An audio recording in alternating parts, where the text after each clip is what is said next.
Je vous salue dans le précieux et merveilleux nom de notre Seigneur Jésus-Christ et bienvenue encore au fuseau divin afin de nourrir votre âme avec la parole de Dieu. Nous avons commencé avec le thème du Saint-Esprit et nous avons déjà vu la personnalité du Saint-Esprit et la divinité du Saint-Esprit. Aujourd'hui, nous allons voir en partie les noms du Saint-Esprit. Les noms du Saint-Esprit. Donc aujourd'hui, nous allons aborder 5 noms du Saint-Esprit. Amen. Alors, mes frères et sœurs, lorsque le croyant a franchi, il n'est plus dans le camp de l'homme livré à lui-même, incapable de mettre la loi en pratique et voué à la mort. Amen. Il vit désormais par l'Esprit de Dieu. Il est conduit par le Saint-Esprit et c'est du Saint-Esprit que provient son espérance et son assurance. Amen. Donc, le premier nom du Saint-Esprit que nous allons voir est l'Esprit de Christ. Ouvrons ensemble nos Bibles dans Romains 8, verset 9.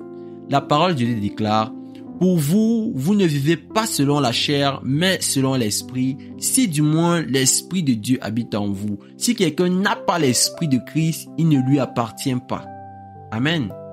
Donc il faut que tu aies l'Esprit de Dieu en toi, il faut que tu aies le Saint-Esprit en toi pour appartenir à Dieu. Amen. Et c'est très important. Tu dois avoir cela. Et la première étape pour avoir le Saint-Esprit, tu dois naître de nouveau. Parce que quand tu nais de nouveau, il y a l'infusion de la vie divine en toi. Le Saint-Esprit est activé dans ta vie. Amen. Il est activé dans ta vie. Alléluia. Et une fois tu vas commencer à marcher avec le Saint-Esprit, le Saint-Esprit va rendre témoignage en toi-même que tu es un enfant de Dieu. Amen. Tu auras cette assurance intérieure là que tu es un enfant de Dieu. C'est ce que la parole de Dieu déclare dans Romains 8, verset 16. L'Esprit lui-même rend témoignage à notre esprit que nous sommes des enfants de Dieu. Alléluia.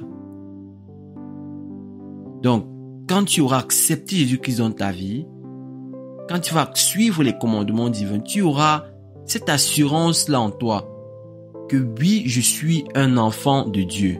Alléluia. Et si tu n'es pas encore arrivé à ce niveau-là, que ce niveau-là te localise maintenant au nom puissant de Jésus-Christ de Nazareth. Le deuxième nom du Saint-Esprit que nous allons voir est l'Esprit de vérité. Amen. L'Esprit de vérité. Ouvrons ensemble nos Bibles dans Jean 16, verset 13. La parole de Dieu déclare: « Quand le Consolateur sera venu, l'Esprit de vérité, il vous conduira dans toute la vérité, car il ne parlera pas de lui-même, mais il dira tout ce qu'il aura entendu et il vous annoncera les choses à venir. » Amen. Ici, mes frères et sœurs, la vérité que le Saint-Esprit va enseigner sera celle que Jésus a enseignée. Amen. Mais juste que le Saint-Esprit, lui, il va aider dans la continuité de l'œuvre que Jésus-Christ a commencé. Amen.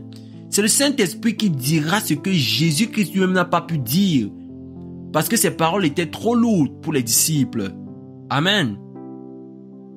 Et aussi, mes frères et sœurs, Jésus-Christ n'a pas parlé de lui-même. Mais il disait tout. Il disait toujours qu'il venait de son Père. Et c'est dans ce même registre-là que le Saint-Esprit s'inscrira. Donc le Saint-Esprit ne va pas parler au nom de lui-même, mais il parlera au nom du Christ. Alléluia. Donc le Saint-Esprit est l'esprit de vérité. Le Saint-Esprit est l'esprit de vérité. Également, le Saint-Esprit a horreur du mensonge. Nous l'avons vu la dernière fois avec Ananias et Saphira. Il est l'esprit de vérité. Le Saint-Esprit aime la clairvoyance. Alléluia. Troisième nom du Saint-Esprit, c'est l'esprit de gloire.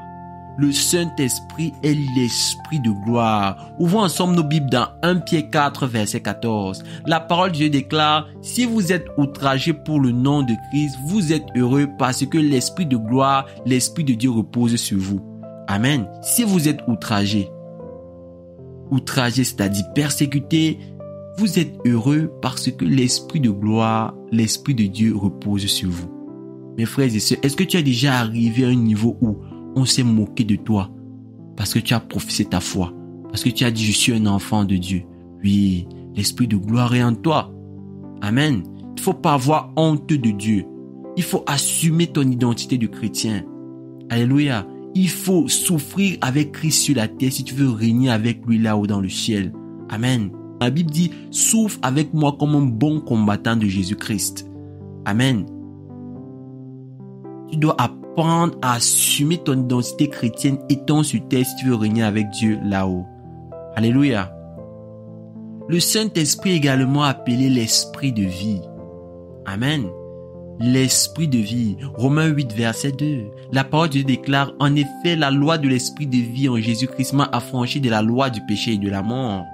Amen. Donc, ça nous fait comprendre que l'obéissance à la volonté de Dieu n'est plus extérieurement imposée au peuple de Dieu comme autrefois. Parce que l'homme régénéré a désormais ce désir-là venant de son homme intérieur d'obéir au commandement divin. Amen. Dans la loi, on imposait.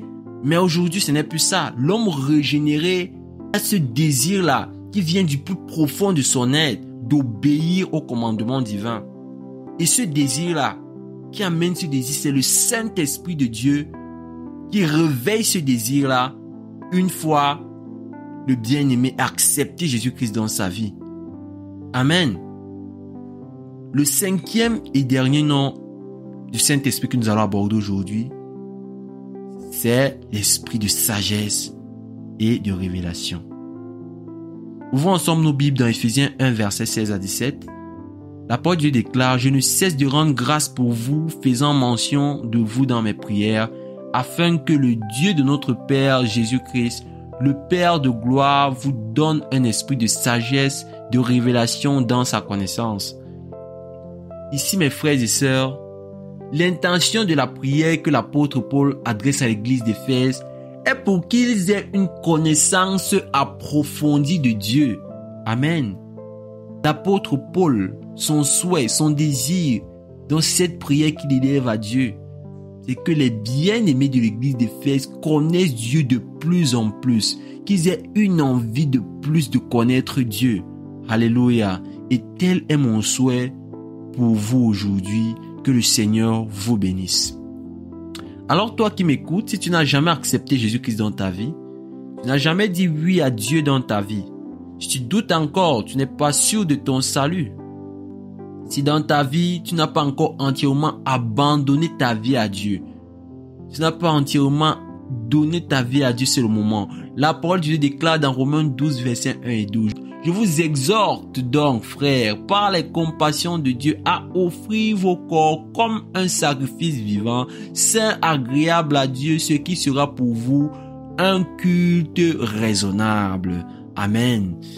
Ne te conforme pas au siècle présent. Mon frère, ma sœur, si tu n'as jamais accepté Jésus-Christ dans ta vie, c'est le moment de te repentir. La parole de Dieu déclare, car il est réservé aux hommes de mourir une seule fois, après quoi vient le jugement. Répands-toi de tes mauvaises voies. Répands-toi de tes mauvaises voies. Toi, faux docteur. Toi, faux apôtre. Toi, diseur de bonne aventure. Répands-toi de tes mauvaises voies. Jésus-Christ revient bientôt. Jésus-Christ revient bientôt, mon frère et ma sœur. Tu as attristé le Saint-Esprit. Reviens à lui. Il t'ouvre grand les bras, il ne va pas te juger. Les hommes te jugeront, mais lui, il est un Père compatissant, un Père miséricordieux. Il t'ouvre grand les bras. Reviens à de bons sentiments avec ton Créateur.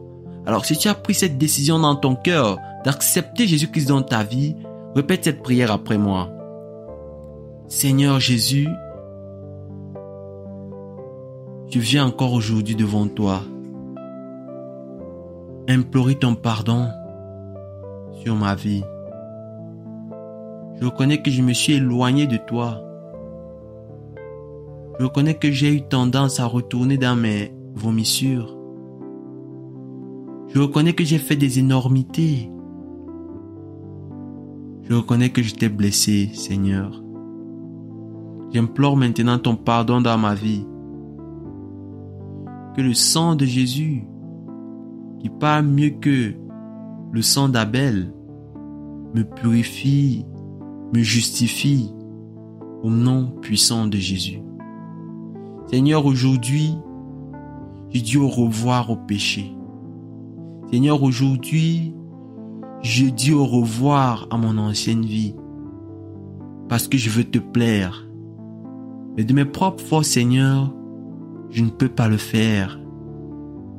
Mais tu as dit dans ta parole, je puis tout par Christ qui me fortifie. Saint-Esprit de Dieu, aide-moi à obéir à Dieu au nom de Jésus. Amen. Alors, bienvenue à la maison, mon frère, ma soeur, mes félicitations. Que le Seigneur te bénisse. Tu viens de prendre la plus belle décision de ta vie. Alors, si tu as accepté Jésus-Christ dans ta vie, je t'invite désormais à constamment lire la parole de Dieu afin de connaître les standards divins, afin de connaître ce que le Seigneur attend de toi en tant que son enfant. Également, je t'invite à prier le Seigneur, à constamment prier, afin de ne pas succomber aux tentations du malin. Il faut constamment prier, c'est parler à Dieu, c'est exposer son cœur à Dieu, c'est un dialogue entre Dieu et toi. Amen. Je t'invite également à constamment écouter des chansons chrétiennes parce que ces chansons-là vont t'édifier. Donc que le Seigneur te bénisse abondamment. Alors toi qui m'écoutes maintenant, si tu souffres d'une maladie, n'importe quelle maladie, si tu as la foi que Jésus-Christ peut te guérir, mets la main où tu souffres. Mets la main où tu souffres. Si tu connais quelqu'un qui est malade, médite le nom de la personne dans ton cœur et mets ta main sur ta tête. Amen. Au nom puissant de Jésus. Éternel, j'élève la voix à toi encore. Père, voici tes enfants, Dieu éternel, qui sont malades. Père, j'élève la voix à toi pour toute personne qui est venue souffrant dans ta présence. Oh Dieu, tes enfants sont montés à ta montagne. Élève la voix à toi, que leur vie ne soit pas pareille. Papa, je sais que cette montagne, c'est une montagne de solutions. Éternel, je crie à toi maintenant. Élève la voix à toi, afin que tout fardeau, toute maladie avec lesquelles tes enfants sont montés, Père Dieu, que ces fardeaux soient lâchés. Leur lâche maintenant au nom puissant de Jésus. Que ces fardeaux les lâchent maintenant au nom puissant de Jésus. Que ces fardeaux lâchent maintenant au nom puissant de Jésus. Que toute maladie s'en aille au nom puissant de Jésus. Toutes sortes de maladies cessent maintenant au nom puissant de Jésus. Que tes enfants soient affranchis de toute emprise satanique dans leur vie au nom de Jésus. Je te prie, éternel, j'élève la voix à toi afin de pardonner, Seigneur Dieu éternel, conséquences des péchés de tes enfants. Pardonne à tes enfants. Père, guéris les cœurs au nom puissant de Jésus. Guéris les cœurs au nom puissant de Jésus. Guéris les cœurs au nom puissant de Jésus. Saint-Esprit de Dieu, guéris les pensées au nom puissant de Jésus. Guéris les pensées au nom puissant de Jésus. Toute personne qui souffre de n'importe quelle maladie, papa, qui soit libérée au son de ma voix maintenant au nom puissant de Jésus-Christ de Nazareth. Merci éternel. Merci Seigneur. Merci Seigneur.